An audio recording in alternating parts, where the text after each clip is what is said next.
Waiting for those red lights to go on. They're waiting for Jake Lewis to get into place. Okay, so Jake Lewis is ready. We're set. Lights off. We're going. Mission King of the Baggers, race number 2 at Daytona. Kyle Wyman on 33 gets a good launch. He's up the inside. Rispoli trying to go around the outside. Factory Indians look like they slotted into 3rd and 4th, didn't they, Greg? So yeah, the Factory Indians, big wobble out of one of them. Trying to figure out if that was McWilliams or Tyler O'Hara. Ooh, getting sideways, super deep. That might have been Tyler O'Hara. Yeah, the number 1 plate is in 3rd spot, so that's Tyler, the Californian on the Indian Motorcycle Progressive Mission Foods bike. Travis Wyman's already got an issue, Greg. I'm not sure. It looks like it's, he's trying to adjust the clutch. So he's obviously got a problem with that clutch. So it's been a disaster weekend for the number 10. Yesterday we saw his motor expire on the banking. And boy, but look at this guy. Both Kyle Wyman and Rispoli on these baggers in the challenge race and in race 1, they just get out and go on this opening lap, and they've pulled a gap over 3rd and 4th.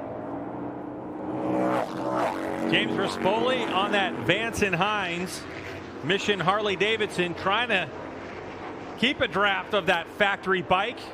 That's the Harley-Davidson Screaming Eagle Road Glide of Kyle Wyman, your champion from 2 years ago. Rispoli getting a little sideways, heading into the chicane for the first time. There's McWilliams, 99. He won a race 2 here last year. And then Rispoli's teammate, Hayden Gillum, who just got off the bike after 200 miles, Greg. So he just did the Daytona 200, and he had to go change his suit, get ready to go for sponsors and things like that, get back in his Vance & Hines leathers. But Kyle Wyman doing what he did yesterday. Checking out on the first lap. Tyler O'Hara, 181, trying to chase down Rispoli. Tyler's in deep, and he is going to go all. Wow. Ooh. I mean, I don't know if you can appreciate how good that is to get that bike stopped. But that is a big mistake from Tyler O'Hara, and that's going to be a result of that draft. He gets sucked into turn 1 as well.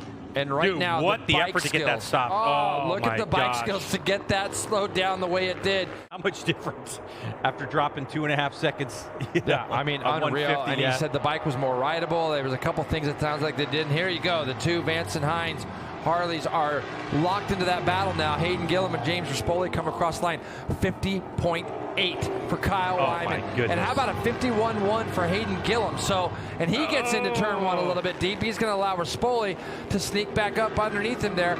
But Hayden Gillum, 51.1, that's a couple seconds quicker, or right around a couple seconds quicker than I think he was going in the race yesterday.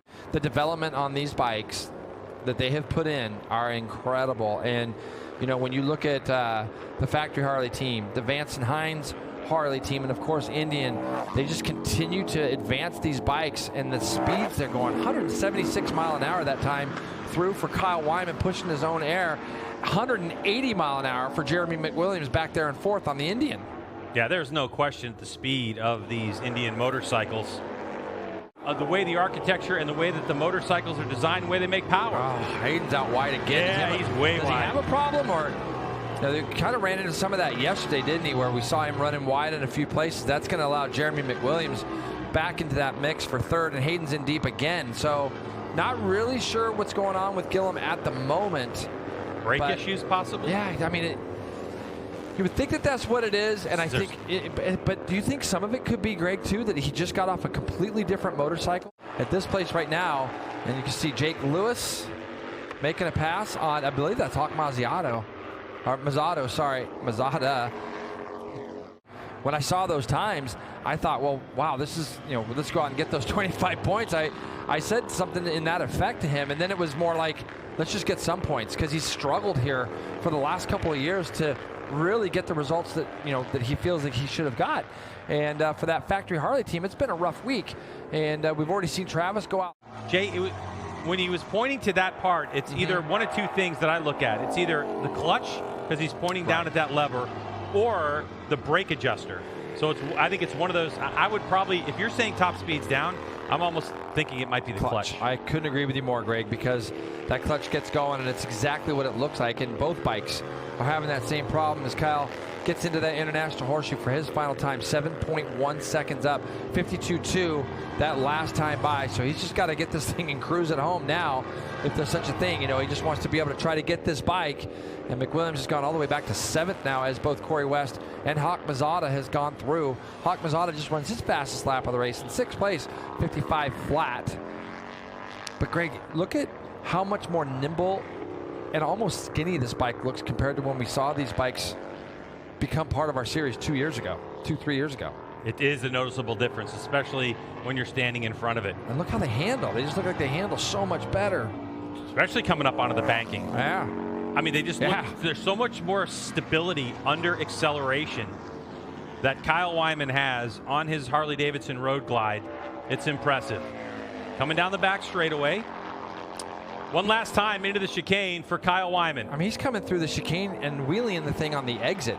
So, you know, you can imagine how much torque this bike has. And as he comes out of here and changes direction, things just wheeling out. And I mean, it looks like a sport bike almost. And the lap times he's doing, if we were to run a stock 1,000 race or something like that here, there'd be some broken hearts on some Japanese bikes, I think, as well. The orange and black for the final time on the straightaway as Kyle Wyman heads towards the checkered flag. Here he comes. So Kyle Wyman, in redemption from yesterday's race, is able to take that checkered flag and win the race. So Kyle Wyman, a 150.864, fastest lap of the race on lap number 2. 8 seconds victory over James Rispoli. So a 1-2 for Rispoli.